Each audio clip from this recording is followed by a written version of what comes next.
Filha de pais açorianos, nasceu em Lisboa e é por cá que vive e a quem se dedica com o seu mais recente projeto de jornalismo local. Os primeiros passos nas redações portuguesas aconteceram nos anos 90 e ao longo de quase 3 décadas tivemos a oportunidade de a ler na Sábado, Diário de Notícias, Diário Económico, Notícias Magazine, Evasões, Volta ao Mundo, entre outros, onde alcançou o estatuto de jornalista de referência em Portugal. Agora, as suas palavras e as suas histórias estão entregues ao mais recente jornal lisboeta. É, com o jornalista Ferreira Fernandes e ainda Tiago Quaresma e João Marecos, a fundadora da Mensagem, um jornal local e comunitário sobre Lisboa lançado em fevereiro deste ano. A convidada de hoje do Pode Entrar integra também o board do World Editors Forum, uma rede global composta por jornalistas e meios de comunicação que coopera em prol da liberdade de imprensa e do jornalismo de excelência. Hoje tem comigo Catarina Carvalho. Bem-vinda, Catarina. Olá. É um prazer tê-la aqui no Pode Entrar, uma grande jornalista com um grande projeto sobre a cidade que eu acredito ser essencial para nós enquanto comunidade. E antes de começarmos a falar sobre a Mensagem, gostava de conhecer a sua relação com Lisboa. Em que zona de Lisboa cresceu? Exatamente, a norte de Alvalade. Andava no Padre António Vieira, essa escola de referência de Lisboa. Mesmo quando fui para a faculdade, morava em Alvalade e depois entrei na FCSH. Quando se é novo, as escolas têm muita importância no sítio onde nós andamos, não é? Sem dúvida. E, portanto, eu andava por ali. Alvalade era a minha zona, sim. E por onde mais gosta de passear ou de estar? Isso é muito variável. Lisboa é extraordinária e foi por causa disso que isto não é uma paixão nova. Esta coisa do site amensagem.pt não é uma coisa nova. Começou precisamente quando eu comecei a ser jornalista e eu explico rapidamente porquê. Quando eu comecei nos jornais, comecei no Diário de Notícias, que era na Avenida da Liberdade. Eu era uma pessoa do norte da cidade. Se é que Lisboa pode dizer-se que tem norte e sul, porque no fundo é uma cidade tão pequena que não tem essas divisões. Mas pronto, eu era uma pessoa que frequentava muito a zona de Avenida de Roma, Avenida de Brasil, Alvalade, e portanto nunca vinha muito ao centro da cidade. Os meus pais, como eram açorianos, ao fim de semana muitas vezes íamos ver o mar e portanto saíamos da cidade para ir a Cascais, para ir a Sesimbra, para ir à Costa da Caparica, para ver o mar. E portanto eu nunca tive aquela relação muito próxima com os bairros tradicionais de Lisboa, Alfama, Moraria, mesmo Bairro Alto. Foi só quando comecei a sair à noite que comecei a ir ao Bairro Alto com frequência. E, portanto, quando eu entrei no jornal Diário de Notícias, o jornal era uma coisa que as pessoas hoje não sabem o que isso é, já não se lembram, era uma coisa que saía uma vez por dia. E, portanto, havia muito tempo para as pessoas investigarem, fazerem o seu trabalho e a seguir até saírem cedo, era o caso, porque eu, como estava na área das artes, multimédia e internet, nessa altura começavas a falar disso, mas do ponto de vista dos conteúdos, eu entrava cedo, trabalhava e saía cedo, porque era cultura, não tinha aquela coisa do apelo do tempo. E então eu, durante as tardes, tipo saía, imaginem, às 5 horas, quando era verão, eu tinha a oportunidade de sair da Avenida da Liberdade e ainda de conhecer muito da cidade que eu até aí, com 19 anos, estamos a falar de 19 anos, de 20 anos, não estamos a falar de 20 e tal.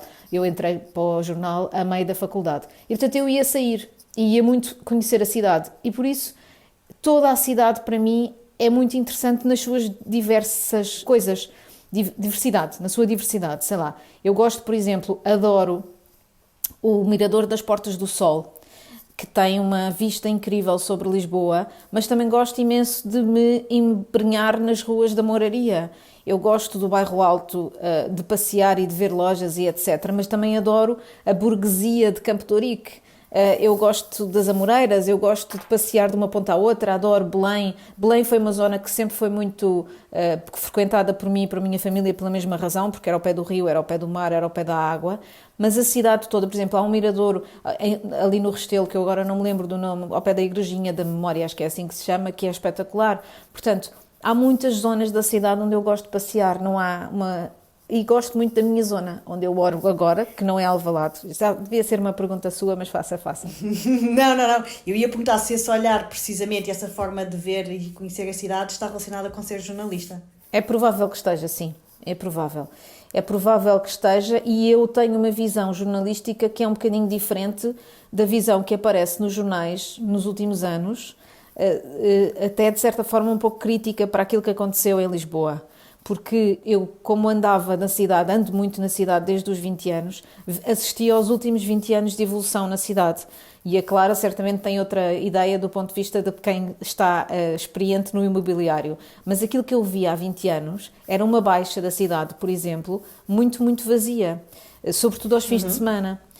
E aquela ideia mítica que as pessoas têm de que a Baixa era um sítio super ativo e agitado, onde imensa gente morava, não é de todo verdadeira. Eu cheguei a passear em Lisboa ao fim de semana, na Baixa, sozinha praticamente, ou com as pessoas com quem ia. A Baixa da cidade mudou nos últimos anos para uma coisa muito mais ativa do que era. O meu avô e a minha avó, que vieram morar para Lisboa, vinham muito à Baixa. Não odiavam centros comerciais e nunca foram a centros comerciais. E, portanto, vinham muito à Baixa. Eu ganhei muito esse hábito. E eles vinham à Baixa de uma forma regular. Vinham todos os dias. E, de facto, a Baixa de semana tinha muita gente. Porquê? Porque tinha muita gente que trabalhava cá, que vinha cá fazer compras. Mas não tinha muita gente a morar. E os números devem dizer isso. Nós ainda não fizemos essa investigação aqui na mensagem. Mas os números devem dizer exatamente isso. Outra coisa diferente era, por exemplo, ir à Alfama. A Alfama, há 15 anos, era terrível, era muito perigosa, uma pessoa sentia-se muito insegura e havia muita gente que morava, havia muita gente local em Alfama, mas os prédios estavam muito degradados.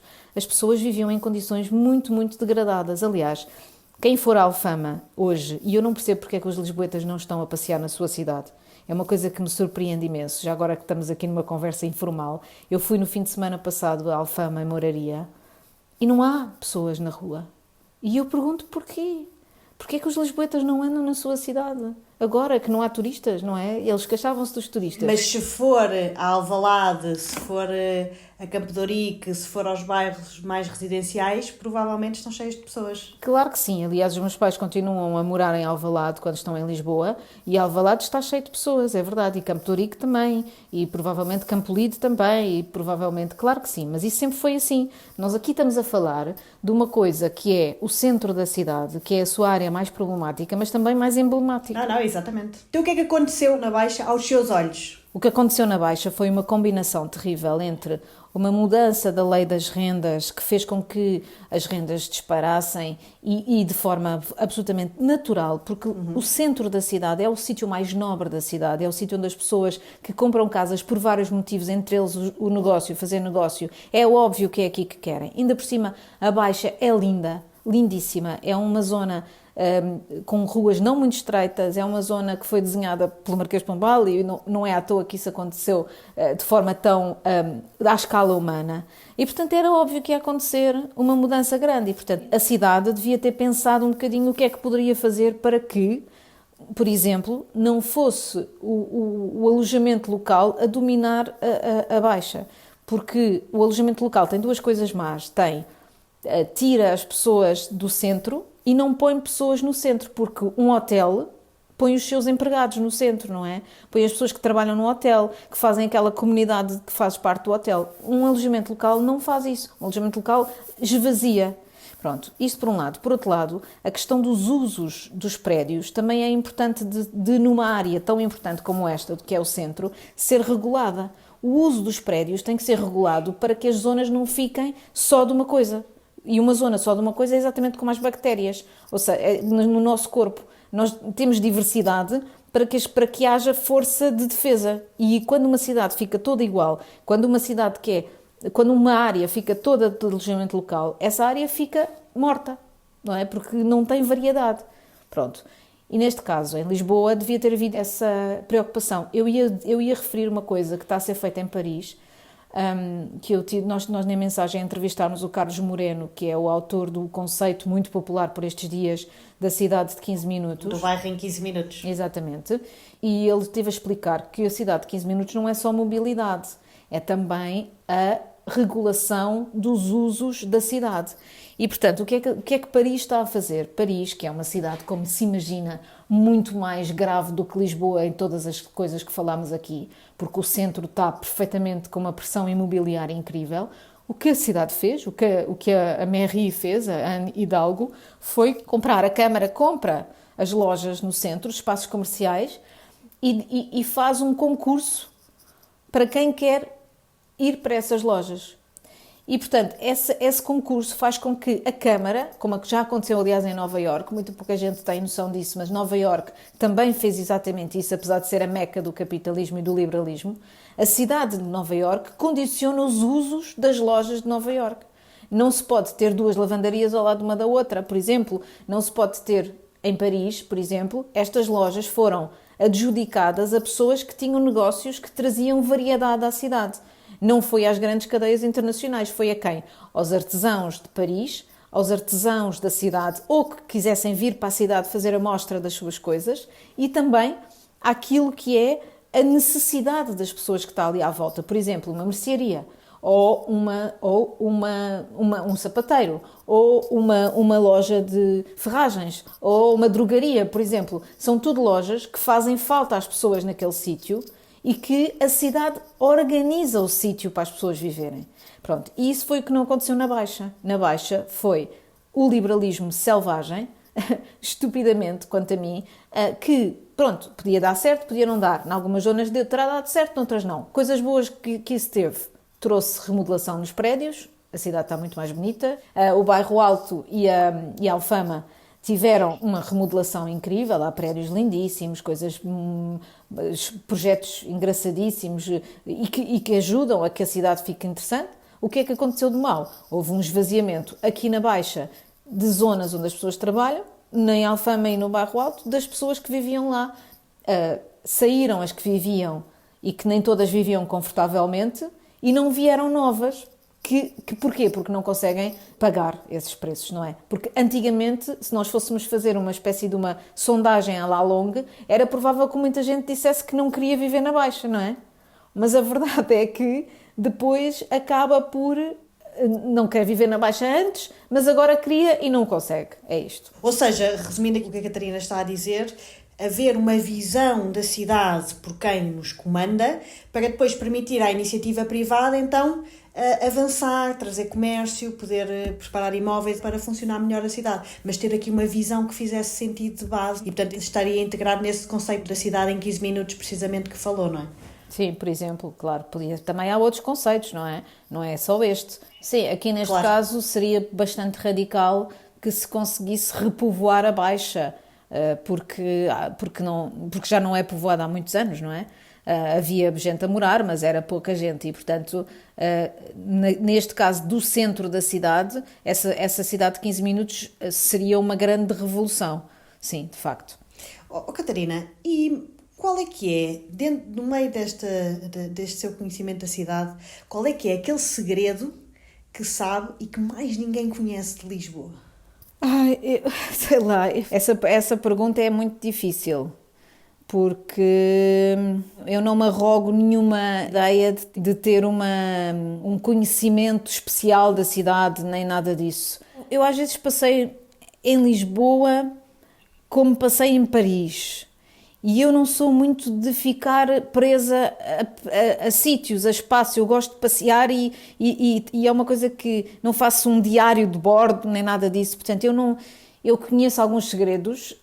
Havia um segredo... Olha, vou-lhe contar uma coisa. Vou contar um segredo que já não existe, que é para ninguém ir aos meus segredos que ainda existem. Que é... havia uma loja, um restaurante... na Rua do Sol ao Rato, no início da Rua do Sol ao Rato, que era um restaurante de uns senhores que tinham vindo do Minho e que vendia o melhor peixe frito, o melhor peixe espada frito de Lisboa. E já não há. O restaurante mudou de gerência e os novos donos que foram para lá não perguntaram ao senhor que estava lá e que era um senhor antigo o que era o segredo do restaurante.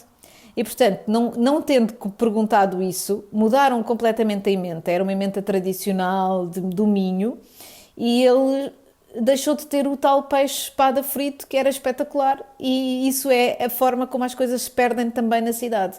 Ou seja, continuou a ser um restaurante tradicional, mas acabou-se o peixe espada frito da Rua do Sol ao Rato. E isso é um segredo que eu tinha da cidade e que agora já não tenho. Mas há outro restaurante, por falar em restaurantes, há um restaurante que eu acho fantástico, que adoro, que é assim como se fosse uma espécie de casa de família também, que é a Trempe, que fica na rua Coelho da Rocha, em frente à Casa Fernando Pessoa, que é um restaurante de uma família alentejana, e que é extraordinário, mantém uma comida super tradicional e muito, muito caseira, muito interessante, e eles são ótimos, são super simpáticos, trabalham imenso, têm tido agora pronto, esta pandemia não foi fácil para eles, mas gosto muito do restaurante, da Trempe, é o meu restaurante favorito em Lisboa. E entre esses muito mais segredos saberá. Catarina, começando aqui a entrar no tema da mensagem, já imaginou-se no seu percurso, e tendo em conta isto também já falámos até agora, a liderar um projeto de jornalismo local? Sim, sempre pensei nisso. Sempre pensei que um dia acabaria nos Açores a fazer um jornal local, embora não seja de lá. Os meus pais são, e eu estou muito, muito, muito ligada à terra, a São Miguel. E sim, sempre pensei que isso podia acontecer. Eu adoro o jornalismo mais pequeno, onde nós vamos mais fundo. Ou seja, não quer dizer que seja um jornalismo de investigação de grandes escândalos e daquilo que é muito importante ainda no jornalismo, que é de uma certa escrutínio da atualidade e da atividade política, por exemplo. Esse jornalismo de escrutínio da atividade política não foi nunca o que me interessou, sobretudo pela sua parte de grande frustração e sobretudo da sua parte de grande frustração em Portugal, porque as pessoas conhecem-se todas umas às outras, é muito difícil haver gargantas fundas e é muito difícil haver investigação. E esse jornalismo nunca me interessou muito, mas este jornalismo pelo contrário, fazer investigação no dia-a-dia, naquilo que é a vida das pessoas, naquilo que as pessoas fazem de anónimo, do que está protegido pelas ruas da cidade, esse sempre foi o jornalismo que mais me interessou, e por isso sim, eu sempre achei que era possível que isto acontecesse, sim. Então como é que nasce e o que é a mensagem? Ok, então a mensagem nasce de um projeto meu e do Ferreira Fernandes, com uma pessoa da cidade de Lisboa que poucas pessoas conhecem, mas que é um empreendedor incrível. Muita gente conhece a sua obra, mas não conhece a pessoa que está por trás dessa obra, que é o António Quaresma, que é o dono das sardinhas em lata com os anos, basicamente é isto. E nós tínhamos pensado, quando saímos do DN, ele, ao mesmo tempo que nós saímos do DN, ele estava a tomar conta, a empresa dele, que também faz parte do Tiago Quaresma, que é neste momento quem trabalha mais diretamente connosco, ele estava a tomar conta da gestão da Brasileira do Chiado. Nós já tínhamos falado da importância de haver um jornal regional em Lisboa, de um jornal local em Lisboa, e ele achou que a Brasileira do Chiado, em mais uma daquelas suas ideias brilhantes, pensou que a Brasileira do Chiado, como café, podia voltar a ter a sua presença cultural na cidade através do jornalismo. Ele gosta de jornalismo, acredita no jornalismo, mas não acredita no jornalismo como ele está a ser feito hoje em dia, que é igual para todos. E, portanto, ele disse-nos nessa sua transição, agora é que havia ali um sítio mesmo giro para vocês fazerem ali um projeto. E nós, de facto, fomos fazer o projeto assim, ou seja, foi muito pensado, começou a ser pensado na primavera do ano passado, foi muito pensado com muito benchmarking internacional, de ver o que é que se estava a fazer. Falei com muita gente, o Ferreira Fernandes aportou a sua parte de experiência e de grande rigor naquilo que é o jornalismo escrito.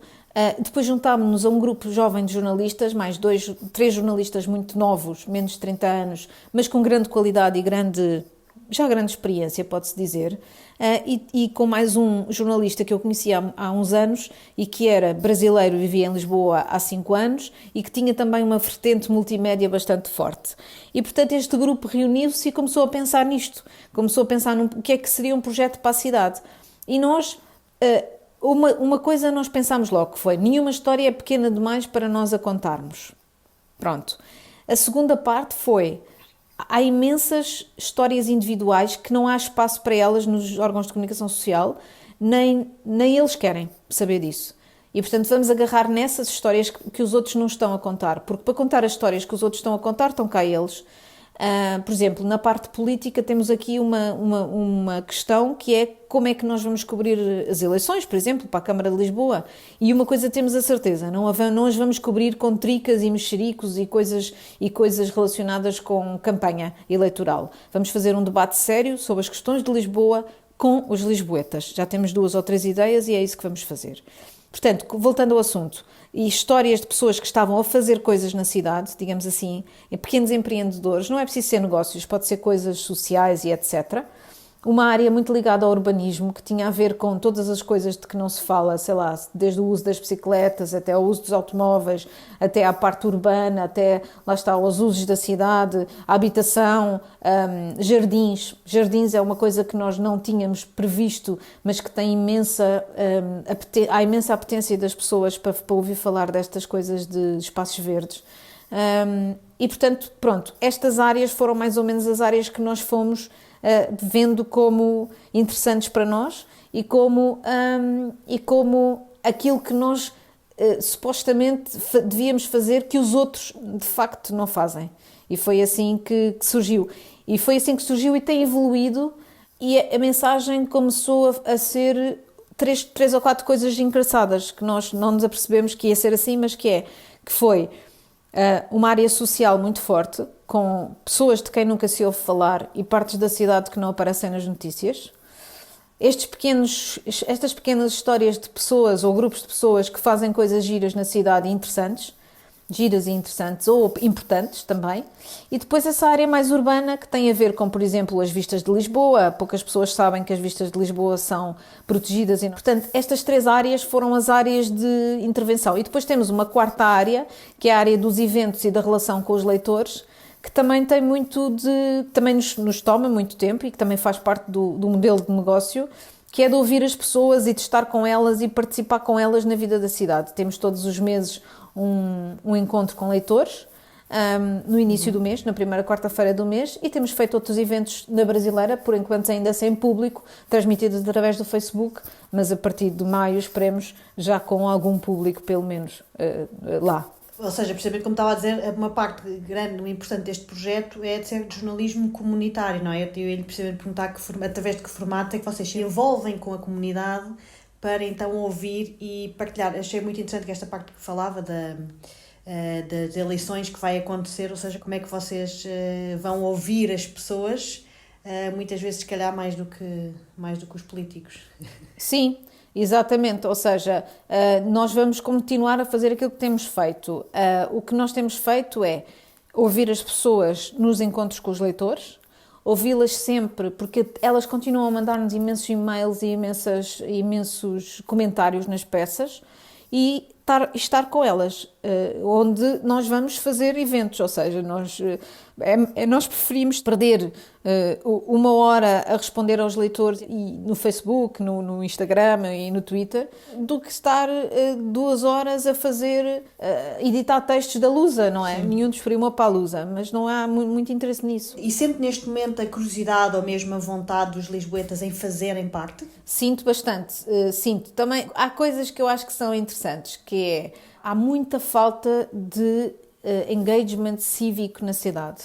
Há alguns grupos na cidade, mas podia haver muito mais.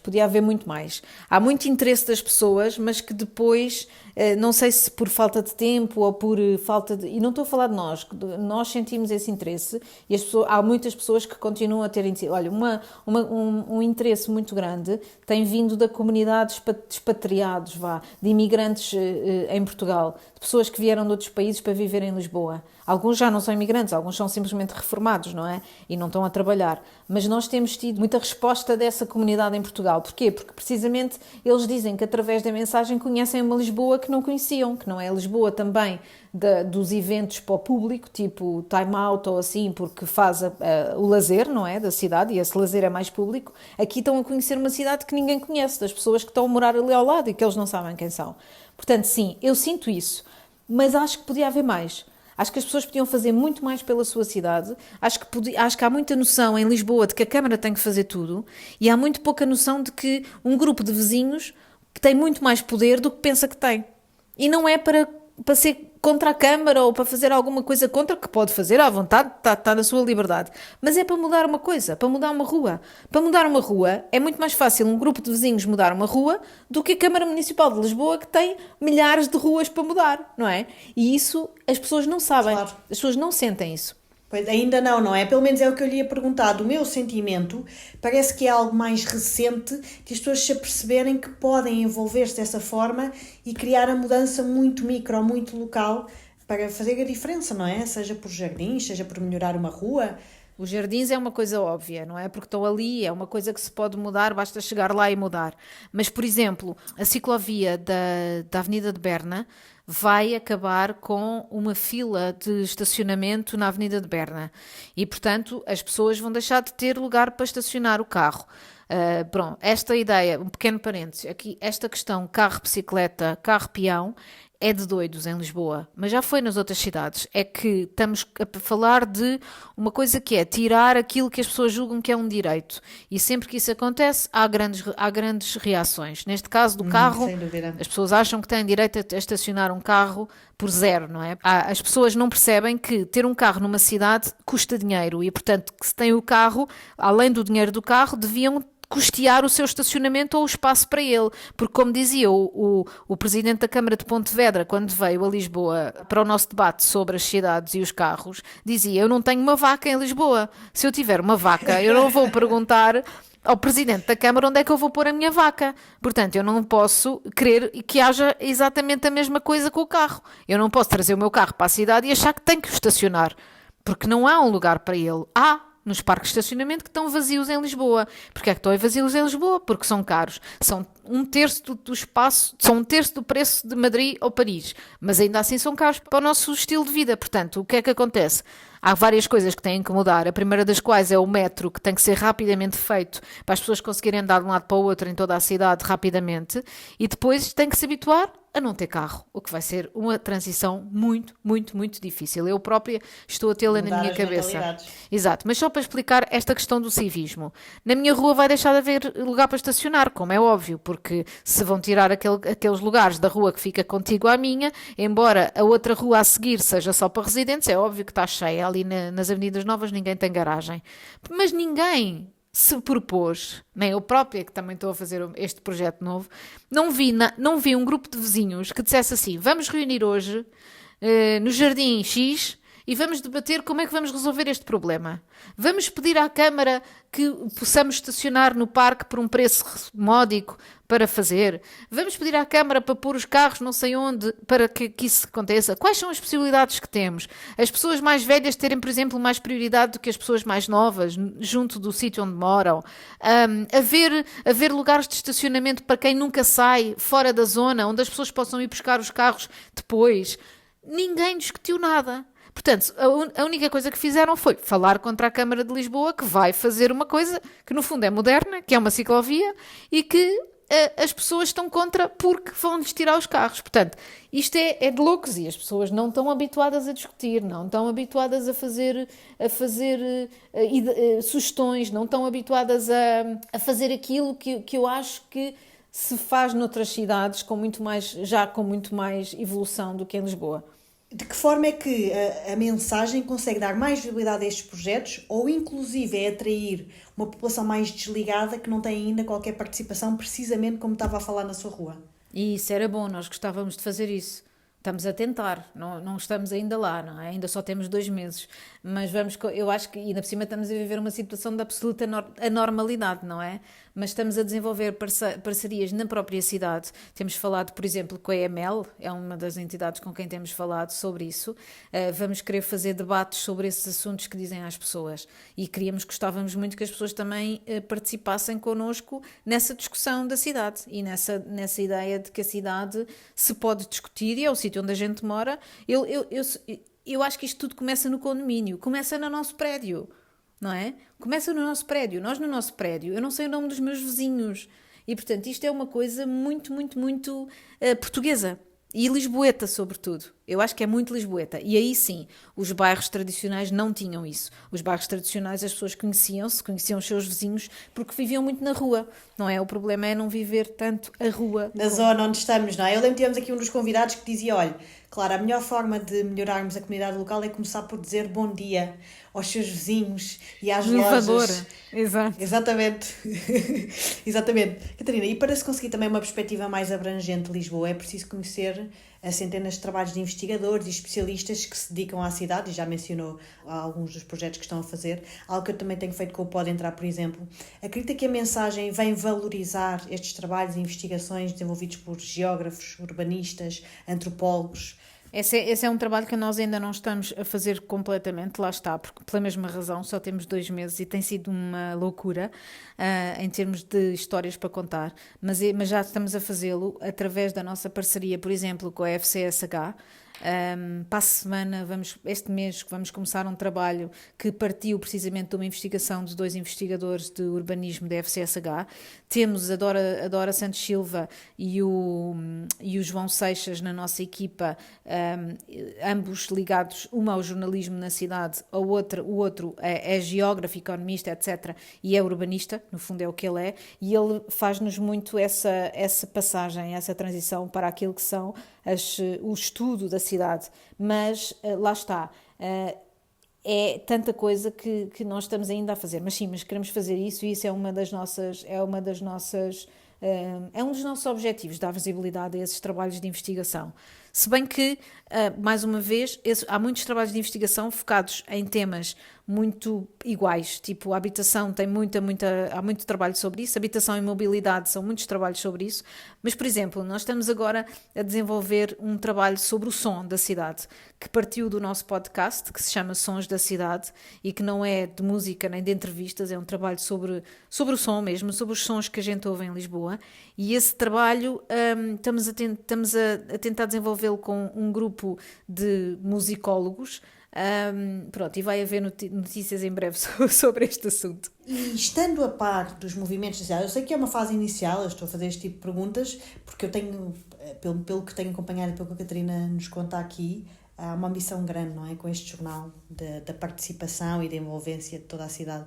Tendo em conta o conhecimento dos movimentos de Lisboa, que já conseguiu apalpar, quais são as maiores preocupações e interesses dos lisboetas para Lisboa neste momento? Esse é um ponto que é muito complexo, porque aquilo que nós percebemos é que, à primeira vista, os objetivos desses movimentos são muito...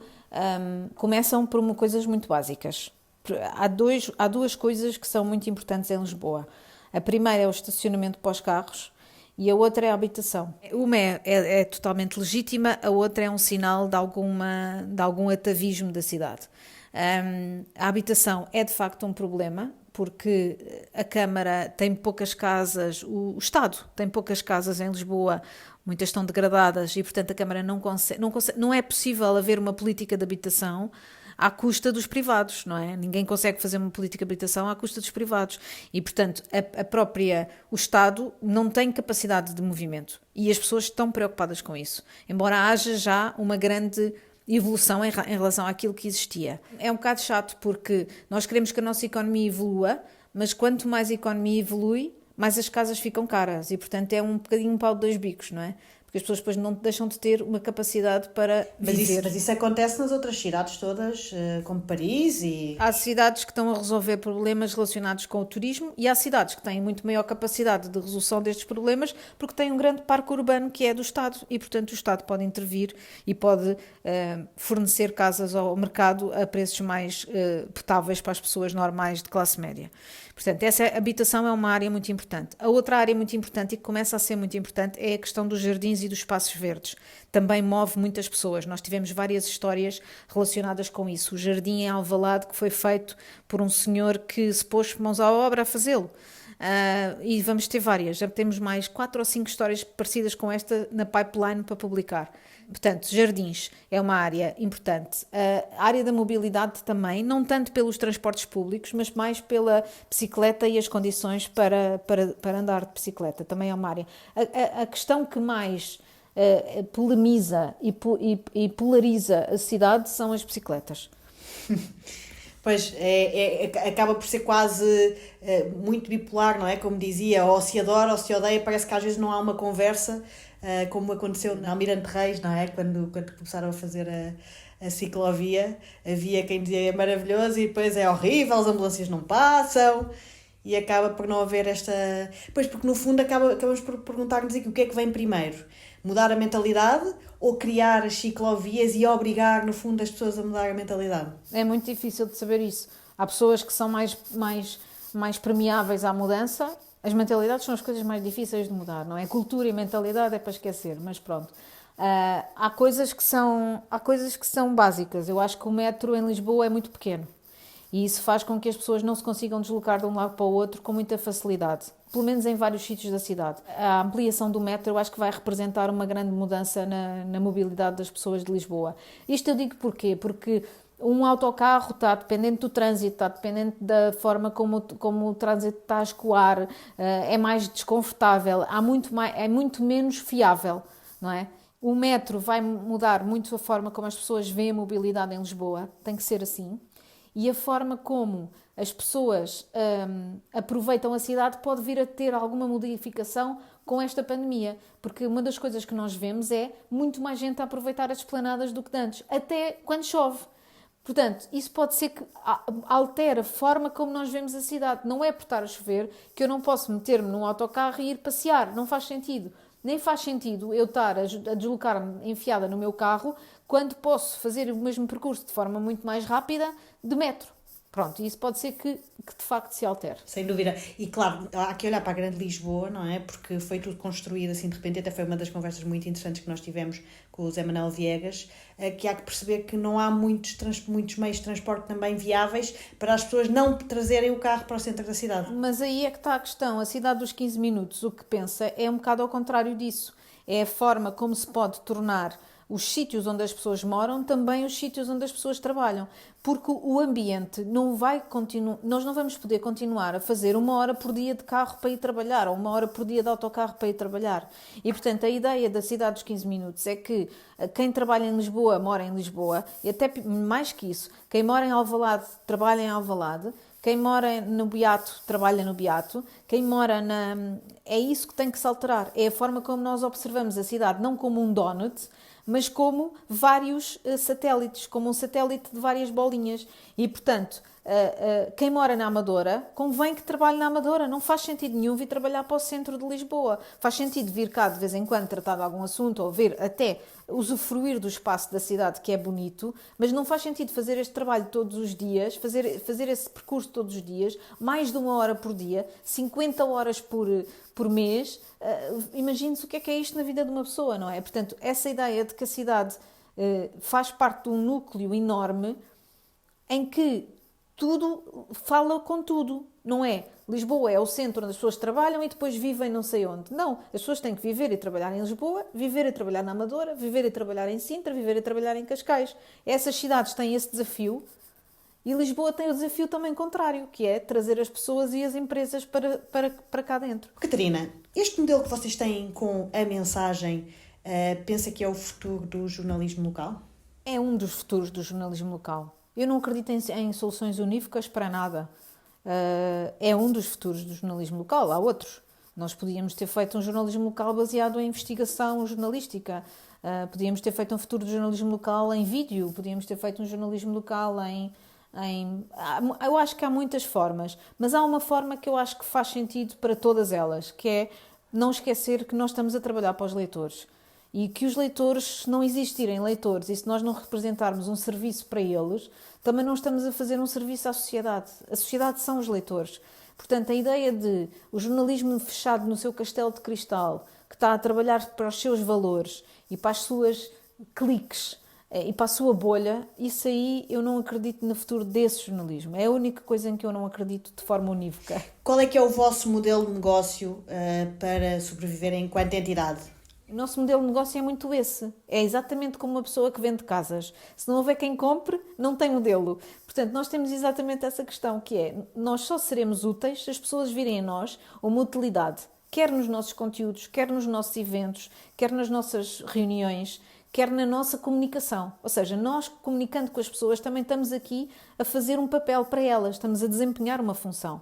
E esse é o nosso modelo de negócio. O nosso modelo de negócio, como eu dizia uma vez, até fui gozado com isso porque perguntaram onde é que é a pertença. O nosso modelo de negócio é esse, é a pertença. Nós temos que pertencer à vida das pessoas. E temos que fazê-lo, estamos a fazê-lo, já temos muitos subscritores, pessoas que nos estão a pagar para nós existirmos, basicamente, e será assim sempre. Ou seja, essa relação é o nosso modelo de negócio. E cumprindo todos os vossos objetivos, de que forma é que vão transformar a nossa cidade? Vamos dá-la a conhecer. Eu acredito que hoje, quem lê a mensagem estes 2 meses, conhece um bocadinho melhor as pessoas que fazem a sua cidade. E, para falar de uma coisa um bocadinho maior, que é a política, quanto mais eu conhecer as outras pessoas, menos haverá possibilidade de eu as odiar, de as rejeitar, de me polarizar, de tornar-me sozinha, solitária e contra o mundo. E, portanto, se nós conseguirmos fazer isso, de mostrar a cidade, já estamos a desempenhar uma função jornalística muito importante. E numa ótica mais pessoal, Catarina, qual a sua visão para Lisboa? Ou seja, como é que imagina ou gostava que Lisboa estivesse daqui a 5 anos, daqui a 10 anos? Eu gostava que estivesse mais próxima também. Eu gostava de ver uma... Há uma coisa que me preocupa muito, que é esta zona da Baixa e do centro histórico. Eu acho que gosto de Campo de Ourique, acho que está bem, Alvalade é um bairro espetacular, gosto muito de lá estar quando os meus pais estão lá. Eu gostava que a cidade tivesse todo esse vibe, essa ideia de... Eu gostava de ver a Baixa como é a zona junto do Campo de Fiori, em Roma.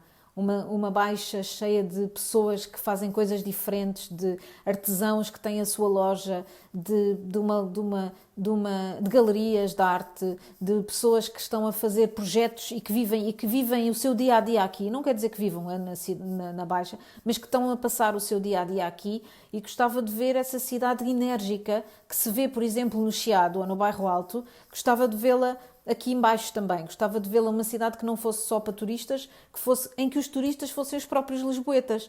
E, por favor, venham à cidade. Não faz sentido nenhum a cidade estar vazia de turistas e não haver pessoas na Baixa, em Moraria, em Alfama. Não faz sentido. Não aproveitámos para andar no 28, que está vazio? Sim, está vazio, exatamente. Catarina, antes de terminarmos e falarmos do projeto, o que é que gostava, há algum tema que gostava daqui de acrescentar que não tínhamos falado hoje? Alguma mensagem que gostasse de deixar aqui para quem nos ouve? Não, gostava de que as pessoas vissem o site, a mensagem.pt, e que nos mandassem as suas opiniões. Tem todos os artigos, têm sítios para mandar comentários, que nos mandassem essas opiniões e que mandassem mails e que vissem e que participassem nas nossas conversas e discussões. Era isso que eu gostava que acontecesse. É o meu único desejo. Muito bem. Então, e que projeto é que nos trouxe hoje? Trouxe um projeto muito interessante que se chama amensagem.pt. Só podia. Eu trouxe este projeto porque é um projeto que... Porquê? Porque é de facto... Às vezes nós temos esta coisa de não olhar para o que estamos a fazer com toda... Às vezes somos modestos, não é? E não gostamos Mas este de facto é um projeto incrível, pelo qual todos nós que o estamos a fazer estamos apaixonados. E eu vou-lhe dar 2 ou 3 exemplos porque é que eu trouxe a mensagem de Lisboa. Eu trouxe a mensagem de Lisboa por causa do Sam the Kid, que é um rapper famosíssimo, que vive em Chelas e que transformou este bairro de Lisboa, esta freguesia de Lisboa, no centro do hip-hop nacional, e que ajudou imensos jovens a tornarem-se músicos, a par com outra pessoa que também esteve na mensagem nestes últimos 2 meses, que é o Varela, o Nuno Varela, que é produtor musical e que fez esse trabalho. Trouxe por causa do Mauro, que é um animador cultural que vive em ali junto na freguesia, junto do Lumiar, naquilo que antigamente se chamava... Santa Clara. Exatamente, Santa Clara. E que, através do futebol, tem mudado a vida das pessoas das suas redondezas. Havia silêncio no bairro e ele transformou o bairro através do futebol. Trouxe por causa do grupo de artistas que está a dinamizar um quiosque, o que era um quiosque de revistas que em frente à livraria barata e que agora é uma galeria de arte. Mas depois também por causa de histórias como a dos moinhos de Lisboa que vão ser recuperados. Ou seja, isto são tudo histórias que nós estamos a contar, mas também temos outras coisas que estamos a fazer. E o projeto, por exemplo, ontem passámos a tarde inteira no Museu Nacional de Arte Contemporânea no Chiado e começámos a pensar que se há uma evolução a fazer na cidade, essa evolução pode ser feita pelo jornalismo, por uma narrativa da cidade.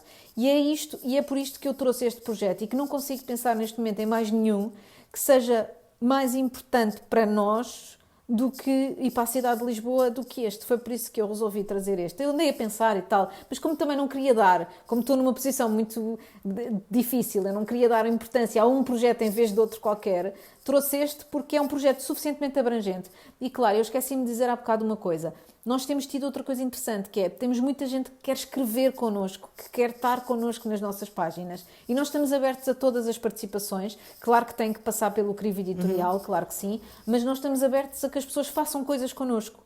E isso, eu acho que dentro de 6 meses vamos estar a fazer muitas coisas à conta dessa abertura. Claro, Catarina, eu acho que posso dizer que eu pessoalmente foi um projeto que eu achei muito interessante a partir do momento em que apareceu, porque eu acho que precisamente tudo aquilo que já disse, que vem dar voz, que vem juntar as pessoas, que vem sentirmos aqui um sítio onde nós podemos pertencer e discutir, que tem havido um pouco mais, mas que se calhar há 5 anos sentíamos que era algo inexistente nesta cidade, muito pela nossa gente, também como já partilhou aqui connosco.